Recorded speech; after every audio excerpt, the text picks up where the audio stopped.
பண்ணுறதுக்கு சென்ட்ரலுக்கும் ஸ்டேட்டுக்கும் ஒரு proper mechanism இல்லாமல் ஒவ்வொரு தடவையும் போயிட்டுருக்கு. அதுக்கு என்ன ஒரு தீர்வு இருக்குது? நல்லா கேட்குறீங்க நீங்கள். 2015 நான் போனேங்க அம்பத்தூரில், வெள்ளத்தில் நடந்து போனேன், உள்ளெல்லாம் போய் பார்த்துட்டு வந்தேன். அந்த எஸ்டேட்டில் எப்படி இருக்காங்க, எம்எஸ்எம்இ யூனிட்டுக்கு என்ன நஷ்டம் நடந்திருக்கு, எங்கேருந்து அந்த கால்வாயெல்லாம் மூடப்பட்டிருக்கு, அதிக நீர் ஓடி வரும்போது அது அப்படியே அதோட தடத்தில் போய் கடலில் கலக்க வேண்டிய ரூட்டில் எல்லாத்துலேயும் அடைச்சி அங்கே என்னெல்லாமோ கட்டியிருக்கிறதெல்லாம் பார்த்து அவங்க இண்டஸ்ட்ரியல் எஸ்டேட்டில் இருந்தவங்களே என்கிட்ட சொன்னாங்க. இதை தவிர நான் இன்றைக்கி சொல்ல வேண்டிய விஷயம் ஒன்று சொல்லாமல் விட்டதுனால அதையும் இப்போ சேர்த்து சொல்கிறேன் உங்களுக்கு. இன்சூரன்ஸ் கம்பெனிகளை 19ஆம் தேதியே அவங்க சென்னையில் போய் உட்காந்து அம்பத்தூர் எஸ்டேட்டில் அந்த டெலிகேஷன் நான் கேட்டேன். நான் அனுப்பி வச்சா இன்சூரன்ஸ் கம்பெனிங்க வந்து உட்கார்றதுக்கு இடம் இருக்கா, இல்லை வேறு எங்கேயாவது உட்காரணுமா? இல்லைங்க, எங்கள் எஸ்டேட்லேயே நாங்கள் இடம் கொடுக்குறோம், அனுப்பி வைங்க. எல்லா இன்சூரன்ஸ் கம்பெனியும் போயிருக்காங்க, உடனடியாக அவங்களுக்கு நிவாரணம் கையில் கொடுங்கன்னு சொல்லி அனுப்பியிருக்கிறோம். ஸோ மத்திய அரசு பண்ணிக்கிட்டே இருக்கும். ஆனால் மாநில அரசு இந்த மாதிரி 4 கேள்வி உங்ககிட்ட பூத்திட்டு எங்களை விட்டு கேட்க சொல்லிகிட்டே இருப்பாங்க, நாங்கள் பதில் கொடுத்துட்டே இருப்போம். அவங்க பண்ண வேண்டிய செயல், அம்பத்தூரில் 2015 வந்த வெள்ளத்துக்கு அப்புறம் அம்பத்தூருன்னா தொழில் மையம். அங்கே இருக்கக்கூடிய தொழில் படுத்துருச்சுன்னா நம்மளுக்கு வருவாய் தமிழ்நாட்டுக்கு அஃபெக்ட் ஆகுது. 2015 வெள்ளத்துக்கு அப்புறம் என்ன கற்றுக்கிட்டீங்க பாடம்? அந்த பாடத்துக்கு ஏற்ப என்ன பண்ணினீங்க? அந்த பாடத்துக்கு ஏற்ப நீங்கள் பண்ணியிருந்தீங்கன்னா இன்னைக்கு வந்த வெள்ளம் அம்பத்தூரில் தேங்கி இருக்காது. அங்கே இருக்கக்கூடிய ஒவ்வொரு இண்டஸ்ட்ரியும் அஃபெக்ட் ஆகிருக்குது. என்னை வந்து பார்த்து டெலிகேஷன் என்ன கேட்குறாங்க, எங்க 2015 இந்த அவஸ்தைப்படுறோம். நீங்கள் கேட்குறீங்க மத்திய அரசும் மாநில அரசும், நாங்கள் பண்ணிக்கிட்டே தான் இருக்கோம். நான் உங்களுக்கு எடுத்து ஒவ்வொரு விவரமும், நான் என்னோட ஓப்பனிங் ஸ்டேட்மெண்ட்டில் இவ்வளோ விவரம் கொடுக்க வேணான்னு உங்களுக்கு ஒரு கிறிஸ்பாக சொல்லிட்டு இருக்கேன். எடுத்த செயல் என்னங்க தமிழ்நாட்டில்? அம்பத்தூர் இன்னைக்கு மூழ்கி இருக்கு. பணம் மாத்திரம் கொடுக்குறோம், எவ்வளவுனோ கொடுக்குறோம், இன்னைக்கும் கொடுக்குறோம். என்ன நடந்துச்சு அங்க? ஒரு ரயில்வே லைன் கடியில் கட்டின பாலத்தில் தண்ணி திரும்பி எஸ்டேட்டுக்குள்ளவே வருது. அது மத்திய அரசு பொறுப்பா? அங்க தொழில்துறையில் இருக்கிறவங்களை போய் கேளுங்க. Please go ahead. No, please speak in the microphone only. யாருங்க? Here. யார் கேட்குறா? கொஞ்சம் மைக்ல கேளுங்க.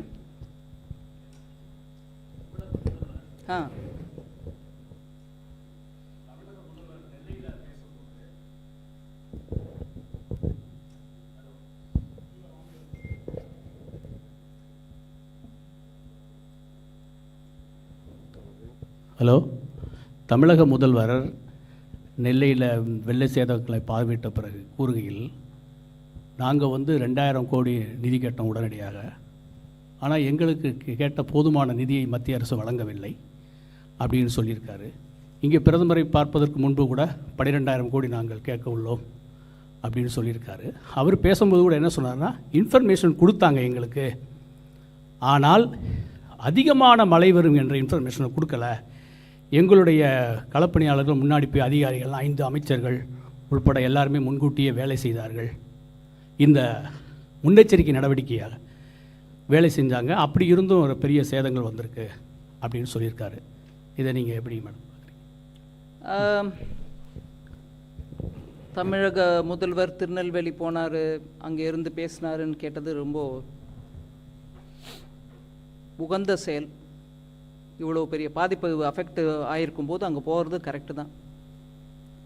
ஆனால் 5 நாளைக்கு முன்னாடி 12ஆம் தேதி வார்னிங் கொடுத்தா கூட கொடுக்கல, சென்டிமீட்டர் அளவு எங்களுக்கு விவரம் கொடுத்துருந்தா நாங்கள் அபரிமிதமாக பண்ணியிருப்போம்னு சொல்கிறவங்க அதே முதலமைச்சர், மாண்புமிகு முதலமைச்சர்.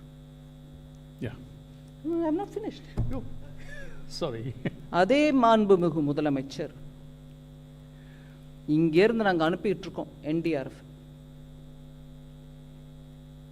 முதலமைச்சர் ஐயா இங்க இருந்தாருங்க.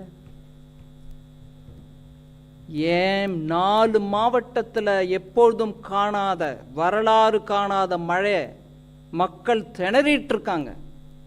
மத்திய அரசே எனக்கு என்டிஆர்எஃப் கொடுத்து அனுப்பு, நானும் அங்கே இருந்து நான் நிவாரண பணியை பார்ப்பேன்னு சொல்லாமல் டெல்லியில் இருந்தாருங்க.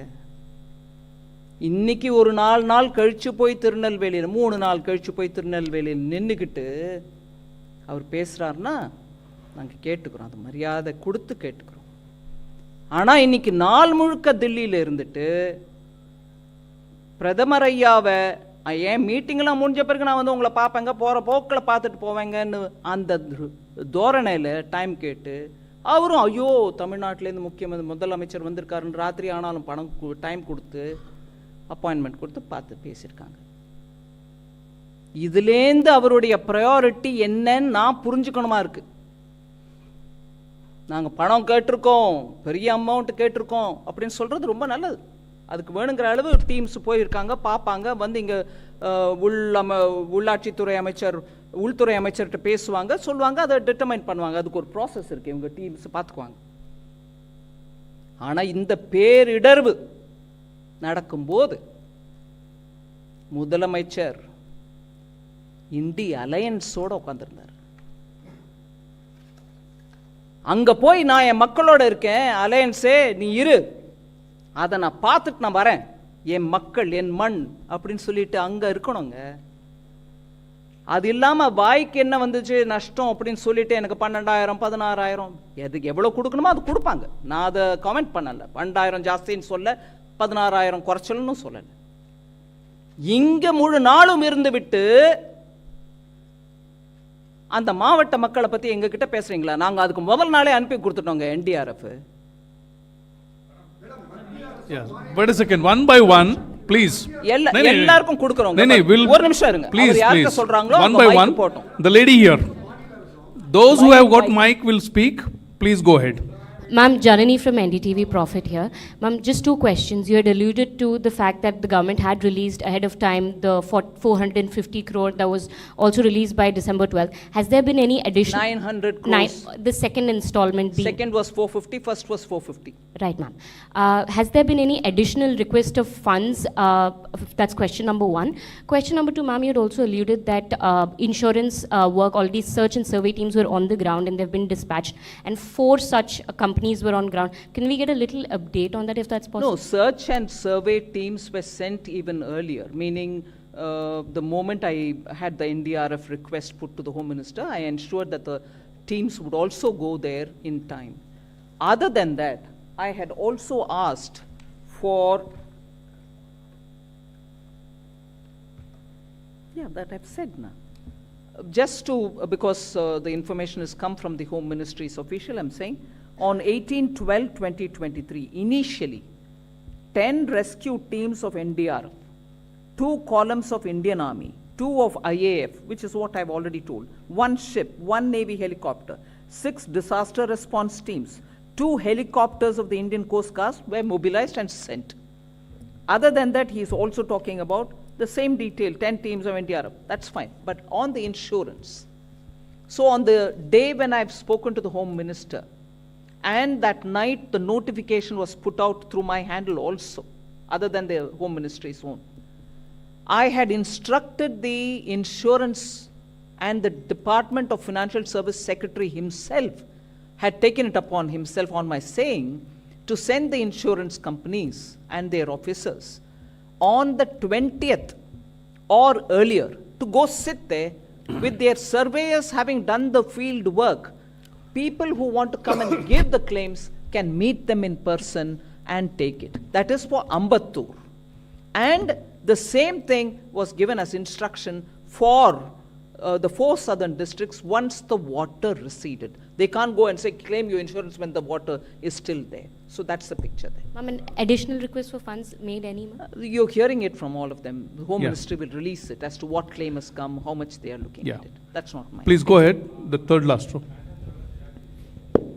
இந்த வெள்ளத்தப்போ தமிழக மக்கள் ஆளுங்கட்சி தமிழக அரசு மீது மிகுந்த கோபத்தில் இருந்ததை பார்க்க முடிஞ்சது.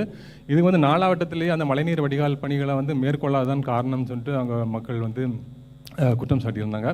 உங்களுக்கு கிடைத்த தகவல் அது மட்டும் இல்லாமல் இந்த இதுக்கு முக்கியமாக பொறுப்பேற்று தமிழக முதலமைச்சர் பதவி விலக வேண்டும் என்று நீங்கள் வலியுறுத்திருக்கீங்களா? ரெண்டாவது கொஸ்டின் வந்து மேற்கொண்டு அடுத்த கட்டமாக அடுத்த வருடமும் இது போன்ற பிரச்சனை ஏற்படாமல் மக்களை காப்பதற்கு தமிழக அரசு என்ன நடவடிக்கை எடுக்க வேண்டும் என்று மத்திய அரசாக நீங்கள் வலியுறுத்துறீங்கன்னு சொல்லுங்கள். நான் ரெண்டாவது கேள்விக்கு முதல் பதில் கொடுக்குறேங்க. தமிழக அரசு இந்த எக்ஸ்ட்ரீம் ஈவெண்ட்ஸ், வெதர் ஈவெண்ட்ஸ், மழை 2015 பார்த்தோம், இப்போ திருப்பி பார்க்குறோம். அது சென்னை மாற்றும் தானா இல்லை தென் மாவட்டங்களும் தானா, இதெல்லாம் கூட எல்லா சயின்டிஃபிக் டேட்டாவும் அவைலபிளாக இருக்குது. அதுக்கேற்ப அந்த பேசின், சென்னை பேசின் கோசம் நம்ம கொடுத்த பணமும் இருக்குது அவங்கக்கிட்ட. அதுதானே இந்த 4000 கோடி. இதெல்லாம் சரியான விதத்தில் சரியான சமயத்துக்குள்ளே உபயோகப்படுத்தி இருந்தால் இந்த நிலைமை வராது. அதை பற்றி சரியான விவரம் கூட கொடுக்கறது இல்லைங்கிறது என்னுடைய குற்றச்சாட்டு. 4000 கோடி, அதில் நான் இப்போவே உங்களை கேட்குறேன், 92% செலவாயிடுச்சுன்னு சொன்ன அமைச்சரே மழை வந்த பிறகு 42% தான் செலவாயிருக்குன்னு சொன்னால் எதை நம்புறது மக்கள்? நீங்கள் 92% செலவழிச்ச பிறகு கூட இப்படி ஆயிருந்தா சொல்லிருக்கலாம். இல்லைங்க, எங்களால் கூட எதிர்பார்க்க முடியல, 4000 கோடி செலவு பண்ண பிறகு சென்னை மூழ்கிடுச்சுங்கன்னு சொன்னீங்கன்னா நான் ஒத்துக்கிறேன். நீங்கள் செலவே பண்ணல, 42 இப்போ நீங்கள் கரெக்ட் பண்ணுறீங்க. அது அந்த 42 நிஜம்தானா? கேள்வி கேட்கணுமா இருக்கு. அதனால பேசன், சென்னை பேசன் டெவலப்மெண்ட்டுக்கு கொடுத்த பணம் கூட சரியாக உபயோகப்படவில்லையோ அப்படின்னு நான் கேள்வி கேட்குறேன். உங்கள் கேள்வி, முதல் கேள்விக்கு நான் பதில் கொடுக்க விரும்பல. மேடம், மத்திய அரசும் மாநில அரசும் 2 பேரும் மாற்றி மாற்றி குறை கூறிக்கிட்டே இருக்காங்க. இதில் வந்து இடையில பாதிக்கப்படுறது மக்கள் தான். இதை பற்றி நீங்கள் என்ன நினைக்கிறீங்க? 2 பேரும் குறை சொல்லலைங்க, நாங்கள் குறையே சொல்லலை. நாங்கள் பண்ணுற வேலையை பண்ணிக்கிட்டே தான் இருக்கோம். நாங்கள் குறையே சொல்லலை, நாங்கள் பண்ணுறத பண்ணிக்கிட்டு இருக்கோம். அதுவும் சமயத்தில் பண்ணுறத பண்ணிக்கிட்டு தான் இருக்கோம். மக்களுக்கு இடர் வரக்கூடாதுன்னு பண்ணிகிட்டு இருக்கோம்.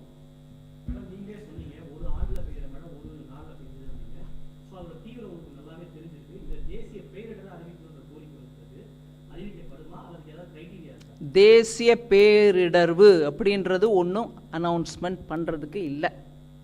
ஏன்னா அந்த அந்த இடத்துல நடந்த நிகழ்ச்சி அப்படிப்பட்டது இல்லை, உத்தராகண்டில் நடந்தது தான் அப்படி நாங்கள் சொல்ல. There is never an announcement. Please correct me if I am wrong. As தேசிய பேரிடர்வு, அதாவது நேஷனல் டிசாஸ்டர்ன்ற அனௌன்ஸ்மெண்ட்டை மத்திய அரசு அனௌன்ஸே பண்ணலை. வேற ஸ்டேட்டுக்கு பண்ணாங்க, தமிழ்நாட்டுக்கு பண்ணல, இல்லைங்க. அந்த சிஸ்டமே இல்லைங்க. There is no such thing as announcing that this is a பேரிடர்வு, national disaster. No, there is nothing like that. உத்தராகண்டுக்கும் பண்ணல, வேற எந்த ஸ்டேட்டுக்கும் பண்ணல. There is no thing as announcing a state as a national disaster. இல்ல. Have you ever announced anything as national disaster till now? Will you want to answer him? Never. அதனால ஆனா state லெவல்ல ஒருவேளை state ஒரு டிசாஸ்டர்னு declare பண்ணோன்னு விரும்பினாங்கன்னா அதுக்கு வேணுங்கிற guidelines இவங்க கொடுத்துருக்காங்க. எதெல்லாம் அனௌன்ஸ் பண்ண முடியும்? பெஸ்ட், ஒரேடியாக என்னெல்லாமோ ஒரு விதமான பூச்சிகள் வந்து பயிரை நஷ்டப்படுத்திருச்சு பெரிய பெரிய அளவில் அப்படின்னா அதையும் அனௌன்ஸ் பண்ணுங்க. வெள்ளமா அனௌன்ஸ் பண்ணிக்காங்க.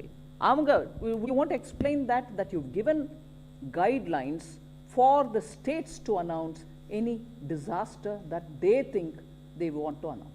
Do you want to explain that? Yeah. Jindal ji. Yeah, hello.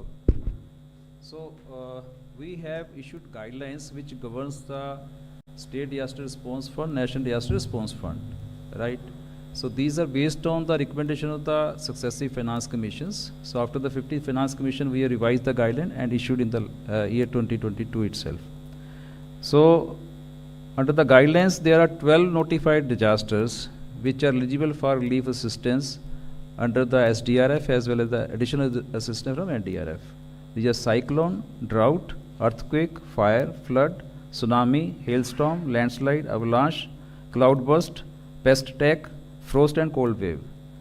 In addition to that, state government have the flexibility of using 10% of their annual allocation for declaring any state local level disaster. So this flexibility with the state government. விளக்கமா இருக்குங்களா? டிசாஸ்டர்னு ஸ்டேட்டில் announce பண்ணோன்னா அவங்க announce பண்ணலாம். அது finance commission மூலமாக வரக்கூடிய ரெக்கமெண்டேஷன்ஸை வச்சுக்கிட்டு இவங்களும் அதுக்கு ஏற்ற மாதிரி கைட்லைன்ஸும் கொடுக்குறாங்க.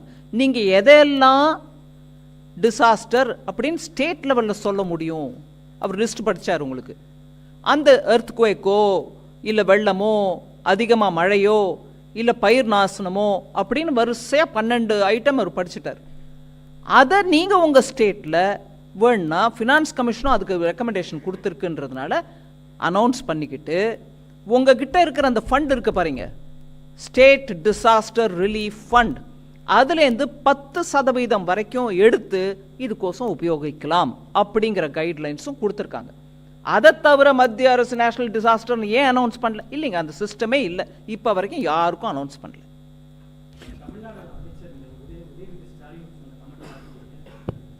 என்ன கமெண்ட்டுங்க?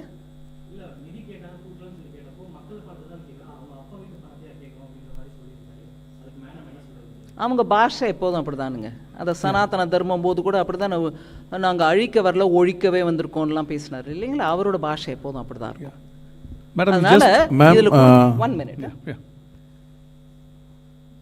அவங்க அப்பா வீட்டு பணமா அப்படின்னு கேட்குற மாதிரிலாம் பேசுகிறவங்க அவங்க அப்பா வீட்டு சோத்தை வச்சுட்டு அவர் இன்னைக்கு பதவியை அனுபவிச்சுட்டு இருக்காரா அப்படின்னு சொல்ல முடியுமா?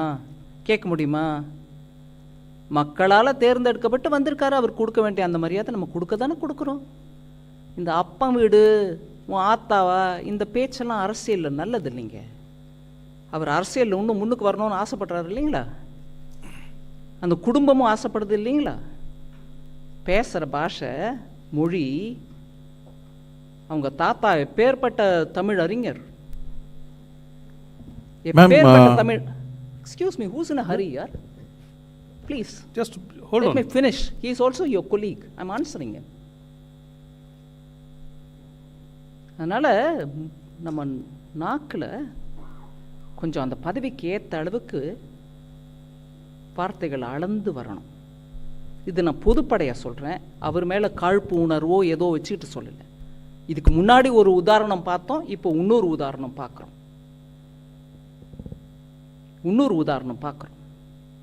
மக்கள் அங்கே மழையில் அவஸ்தைப்பட்டு இருக்கும்போது அனுப்பி கொடுத்தது சென்ட்ரல் கவர்மெண்ட் டிசாஸ்டர் ரிலீஃப்னு. அட்வான்ஸாக பணத்தை 12ஆம் தேதி டிசம்பருக்குள்ளே 900 ரூபா கொடுத்து 900 கோடி கொடுத்துருக்கோம். அது ஏன் அப்பா சொத்துனோ உங்கள் அப்பா சொத்துனோ நான் சொல்ல மாட்டேன், எப்பொழுதும் சொல்ல மாட்டேன். நம்ம பொறுப்புள்ள பதவியில் இருக்கிறவங்க அந்த பொறுப்பை உணர்ந்து பேசணும். தயவு பண்ணி நீங்கள் அடுத்த தடவை நீங்கள் அவருக்கு முன்னாடி இருந்து கேள்வி கேட்கும்போது கூட சொல்லுங்கள், அந்த அம்மா இப்படி பேசுனாங்க, நம்ம எல்லாரும் கூட யோசித்து பேசணுங்க. கொடுத்துட்டாங்க, அவங்க கொடுக்க வேண்டிய பணத்தை முதல்ல கொடுத்துட்டாங்க. இந்த டீம் வந்து பார்த்துட்டு போன பிறகு நீங்களும் அதுக்கு கலந்து ஆலோசனை பண்ணி உங்களுக்கு சொல்ல வேண்டியதெல்லாம் சொன்ன பிறகு அவங்க போய் ப்ரொசீஜரலி என்ன பண்ணுவாங்க.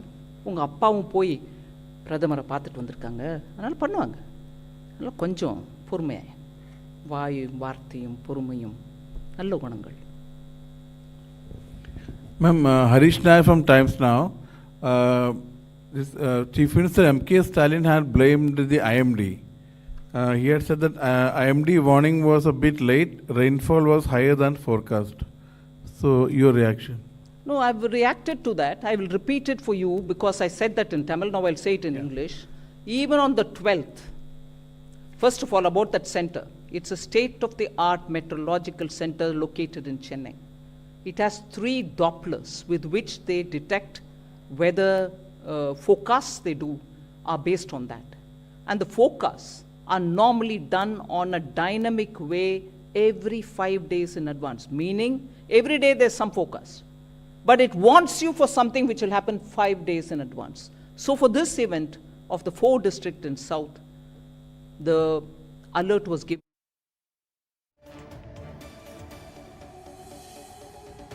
புது வருஷம் பிறக்கும் போது எல்லார் வீட்லயும் புது நகை இருக்கணும். கிராண்ட் நியூ இயர் சேல் உங்க லலிதாவோட ஆல்ரெடி கம்மி ஃபேஸ்புக், இன்ஸ்டாகிராம், ஷேர்சாட், எக்ஸ் போன்ற தளங்களை தொடர்ந்து தனித்துவத்துடன் செய்திகளை விரைவாக வழங்க வாட்ஸ்அப் சேனலாக உங்கள் உள்ளங்கையில் உண்மை செய்திகளை உடனுக்குடன் பெற வாட்ஸ்அப்பில் பின்தொடருங்கள். நாளுக்கு நாள் தீவிரமடையும் செய்தி என்ன? வாக்கெடுப்பில் பங்கேற்காமல் இந்தியா வெளியேறி இருப்பது எதை காட்டுகிறது? சட்டம் ஒழுங்கு பாதுகாப்பு சரி. விவாதத்துக்குள்ள வாங்க, அது டோட்டலா வேற. அதுக்கு உங்களுடைய ரியாக்ஷன் என்ன? நான் கேட்ட கேள்வி உங்களுக்கு புரிஞ்சிருக்குன்னு நினைக்கிறேன். தீர்மானத்துக்கு ஆதரவாக இந்தியா வாக்களித்திருக்க வேண்டும் சொல்ல வரீங்க. மாநில சுயாட்சி இல்லாமையா இப்ப ஆட்சி நடக்குது. அதை ஏற்றுக்கொள்கிறீர்களா மறுக்கிறீர்களா தான் உங்கள்ட்ட கேட்கிறேன். வழக்கம் போல எதிர்க்கட்சிகள் அரசியலுக்காக குற்றச்சாட்டு. என்னுடைய கேள்வி இந்த இடத்துல தான். கேள்வி நேரம் தினமும் இரவு 7 மணிக்கு. நேயர்களின் கனிவான கவனத்திற்கு ஒரு நாளின் உதயம் முதல் அஸ்தமனம் வரை அனைத்து நிகழ்வுகளையும் குறுஞ்செய்திகளாக, வீட்டு வாசல் முதல் விண்மின் மண்டலம் வரை அலசும் அரிய செய்திகள், 24 மணி நேரத்தின் முக்கிய உலக நிகழ்வுகள் அனைத்தும் 100 செய்திகளாக 30 நிமிடத்தில், விளம்பர இடைவெளியின்றி விறுவிறுப்பான விரைவு செய்திகள், நான்ஸ்டாப் 100 தினமும் காலை 8 மணிக்கு. உள்ளூர் கோயில்கள் முதல் உலக பிரசித்தி பெற்ற கோயில்கள் வரை சிறப்பு வழிபாடுகள், பிரசித்தி பெற்ற திருவிழாக்கள் சிறப்பு நேரலையில், பல்வேறு கோவில்களில் நடைபெறும் அனைத்து நிகழ்ச்சியும் தொகுப்பாக, ஆன்மீக செய்திகள் என அனைத்தும் உங்கள் உள்ளங்கையில். News7 தமிழ் பக்தி ஆன்மீக பயணத்தின் டிஜிட்டல் முகவரி. உடல் நலம் குறித்த சந்தேகமா? சிகிச்சை முறைகள் குறித்த குழப்பமா? உடல் நலம் மற்றும் மனநலம் குறித்த உங்கள் சந்தேகங்களுக்கும் வீட்டிலேயே செய்யக்கூடிய எளிய சிகிச்சை முறை முதல் அதிநவீன சிகிச்சை முறைகள் வரை விரிவான தகவல்களை உங்கள் விரல் நுனியில், ஆரோக்கிய வாழ்விற்கான வழிகாட்டியாக உங்கள் News7 தமிழ் ஹெல்த் யாக்கை காக்க. உங்கள் News7 தமிழின் புதிய பரிணாமம். டிஜிட்டல் யுகத்தில் சமூக வலைதளங்களில் முன்னணி ஊடகமாக முத்திரை பதித்துக் கொண்டிருக்கும் உங்கள் News7 Tamil YouTube, Facebook, Instagram, ShareChat, X போன்ற தளங்களை தொடர்ந்து தனித்துவத்துடன் செய்தி immediately dispatched to the state concerned in the sites, and it is headed by a joint secretary from the Ministry of Home Affairs, and it has members from various ministries which are involved in relief and rehabilitation like agriculture, etc. So the team visits the places, interacts extensively with the state government officials. The state government officials are supposed to present details of the damage assessment, and once they do that, immediately the team submits its recommendations to the high-level committee, which is headed by executive committee, which is headed by Union Home Secretary, and then that committee goes through it, and further finally the committee which is headed by the top apex committee, which is headed by Honorable Home Minister, that approves it. So there's a very systematic procedure, but of course the IMCT, as Honorable Finance Minister has mentioned, it had gone with respect to the cyclone which happened earlier this month on from 11 to 14 December, and for this current flooding situation, the team is currently there in Tamilnadu since December 19. So as soon as we get the assessment from the state government and the report of this interministerial team, immediately the central government will do the needful. Thank you. Yes, please. Ma'am, do you see a gross misutilization of funds given by the center? The fact that floods occurred in 2015, now it has occurred in... Also spoke about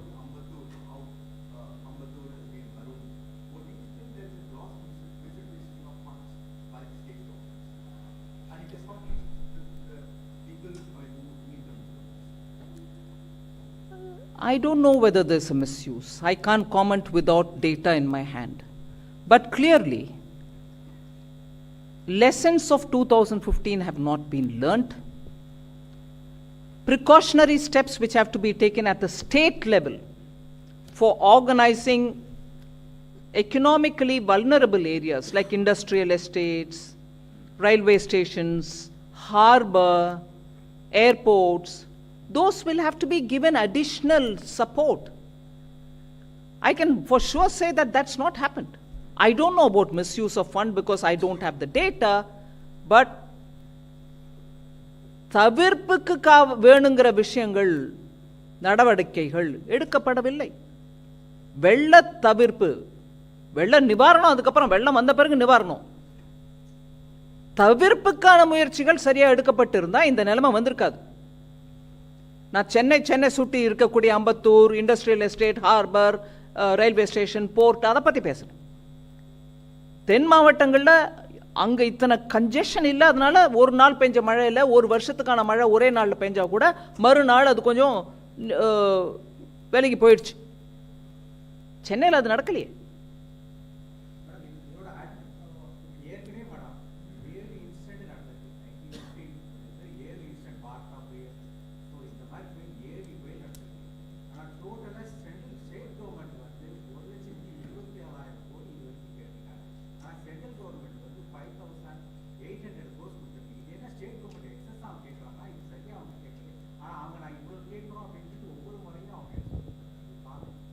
இது காரணம் ஒவ்வொரு ஸ்டேட்டில் ஒவ்வொரு விதமாக இருக்கலாம். அதில் நான் இப்போ பெரிய டீட்டெயிலில் போக முடியாது. அது டீட்டெயில் பார்க்குறது ஹோம் மினிஸ்ட்ரி. அவங்க இப்போ தான் நல்லா எக்ஸ்பிளைன் பண்ணாங்க. உங்களுக்கு அதுக்கு ஒரு ப்ராசஸ் இருக்குது. அந்த ப்ராசஸ் மூலமாக அங்கேயும் போயிட்டு விசாரிச்சுட்டு வந்தவங்க, அந்த போய் விசாரிச்சு சர்வே பண்ணுறவங்களோட உட்காந்து ஸ்டேட் கவர்மெண்ட்டும் பேசுகிறாங்க. அந்த இன்புட்ஸ்லாம் எடுத்துக்கிட்டு தான் இவங்க ஃபைனலைஸ் பண்ணுறாங்க amount. So I may not be in a position to comment. The last question, please. ஒரு நிமிஷம். அவர் No, let him ask question. I mean, அவர் வந்த பிறகு வரேன்.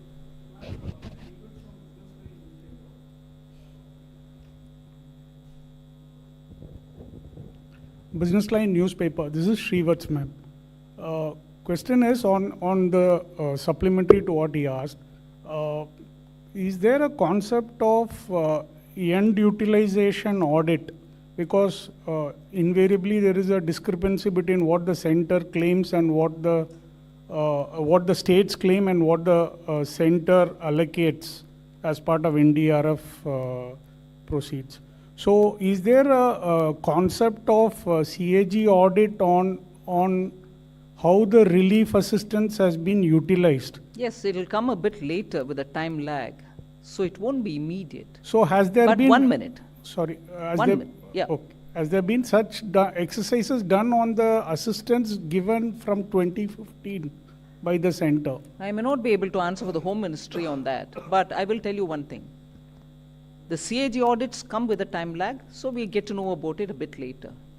But if you're using the expression end user, end utilization. End utilization, which means there is a user for whom you've spent and there is the utilization arising out of it. Chennai, the citizens are the end users. You see how they are in a position to face or not face or struggle in such a situation. The end utilization certificates will come, but the end user is telling you it's not happened. So for a short while till the CAG report comes, you can take this as a end user's assessment. Feedback. Utilization will come through the CAG and the assessment will be done by them. Yeah. Thank you. ஒரு நிமிஷம் mic கொடுத்துட்டாங்க. Mike. Tamil Nadu அரசாங்கம் பாதிக்கப்பட்ட மக்களுக்கு 6000 ரூபாய் கொடுத்துக்கிட்டு இருக்காங்க. அந்த நிவாரணத் தொகை போதும்னு நினைக்கிறீங்களா, இல்லை இன்னும் கொஞ்சம் ஜாஸ்தி வழங்கணும் அப்படின்னு நினைக்கிறீங்களா? ரெண்டாவது கொஸ்டின் வந்து, இப்போ எண்ணூரில் இந்த சிபிசிஎல் நிறுவனத்தோட அந்த எண்ணெய் கழிவுகள் கலந்த விவகாரம் ரொம்ப ஒரு பாதிப்பு ஏற்படுத்தியிருக்கு. கிட்டத்தட்ட ஒரு 10-12 கிலோமீட்டர் தூரம். அது இந்த வெள்ளம் சம்பந்தப்பட்டதா இல்லையே? சென்னை வெள்ளம். ஸோ இன்னும் கூட அதோட பாதிப்புகள் வந்திருக்கு. இதுக்கு எப்படி ரெக்டிஃபை பண்ண போகிறோம்? ஆமாங்க. அந்த கழிவுகளில் இன்னும் எடுக்கிறதே பெரிய பிரச்சனையாக இருக்குது. அதில் நிறைய ஹெல்த் ஹசார்ட்ஸ் வேறு மக்களுக்கு வந்துக்கிட்டு இருக்குது. அதை சென்ட்ரல் கவர்மெண்ட் நம்ம எதுவும் பண்ண போகிறோமா, இல்லை ஸ்டேட்ஸ்க்கு ஏதாவது அதில் பங்கு இருக்கா? ஒரு நிமிஷம். முதல்ல நீங்கள் கேட்ட கேள்விக்கு நான் பதில் சொல்ல முடியாது. 6000 ரூபா பெர் பர்சனுக்கு கொடுக்குறாங்கன்னா அது அவங்க இஷ்டம், அவங்க கொடுக்குறாங்க. நான் அதை பற்றி காமெண்ட் பண்ணலை. அவங்க அதை கொடுத்தது யாருக்கு கொடுக்குறாங்கன்றது நம்மளுக்கு தெரியுதா? இன்னைக்கு தேதிக்கு மக்களுடைய பணம் அப்பா சொத்தான்னு கேட்குற அந்த கவர்மெண்ட்டில் கொடுக்குற பணம் டைரக்ட் பெனிஃபிட் ட்ரான்ஸ்ஃபர் மூலமாக அக்கௌண்ட்டுக்கு கொடுங்க. அப்போ யாருக்கு ஆக்சுவலாக கொடுத்துருக்காங்கன்னு நீங்களும் பார்க்க முடியும். அவர் கேட்குற மாதிரி சிஏஜியும் யூட்டிலைசேஷன் சர்டிஃபிகேட் மூலமாக பார்க்க முடியும். இப்போ நீங்கள் கொடுக்குறது யாருக்கு? நிஜமாக வெள்ளத்தில் அமிட்டு அவங்களுக்கு கொடுக்குறீங்கன்னு நினச்சிக்கிறேன் நான். அதை பற்றி நான் கேள்வி கேட்க முடியாது. ஏன் கேஷாக கொடுக்குறீங்க? அது கவர்மெண்ட் பணம் தானே. என் அப்பா சொத்து இல்லையே, உங்கள் அப்பா சொத்து இல்லையே. போடுங்க டைரக்ட் பெனிஃபிட் ட்ரான்ஸ்ஃபர் மூலமாக அக்கௌண்ட்டில். அதுதான் நான் கேட்குறேன். 6000 போதுமா இல்லையா, கொடுக்கணுமா இல்லையா, அந்த பேச்சுக்கே நான் வரல. கொடுக்கறத கொடுக்குறீங்க, அக்கௌண்ட்டில் டைரெக்டாக போடுங்க. இன்றைக்கி மக்களுக்கு எல்லாருக்கும் மோடி ஐயா அக்கௌண்ட் கொடுத்துருக்காரு பேங்க்கில். டைரெக்டாக அவர் அக்கௌண்ட்டில் கொடுங்க. கொடுத்தது யார், அந்த பெனிஃபிட் யாருக்கு போய் சேர்ந்ததுன்ற அதுக்கப்புறம் நீங்களே மீடியாவே போய் பார்க்கலாம். இன்றைக்கி ஒரு ஃபோட்டோ 2 ஃபோட்டோ மூலமாக அந்த 6000 சீட்டு கட்டு மாதிரி இப்படி வச்சுக்கிட்டு ஃபோட்டோ எடுக்கிறத விட அது பெட்டராக இருக்கும். நீங்கள் போய் செக் பண்ணலாம் அதுக்கப்புறம். Is there anything you want to say on that oil leakage from Ennore, the disaster as a result of that? No. உங்களுக்கு விவரம் யார்ட்டையாவது அந்த பெட்ரோலியம் நேச்சுரல் கேஸ் மினிஸ்ட்ரியிலேருந்து கேட்டு அனுப்புகிறோம். Thank you very much, madam. I mean, you elaborately answered a lot of questions from the press. Thank you very much for joining the press conference.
முதல்ல அந்த பவுலையும் பிரஷையும் தூக்கி போடு. ஷாம்பு உங்க ஈரக்கையில எடுத்து மசாஜ் பண்ணு. விரைவாக வழங்க வாட்ஸ்அப் சேனலாக உங்கள் உள்ளங்கையில் உண்மை செய்திகளை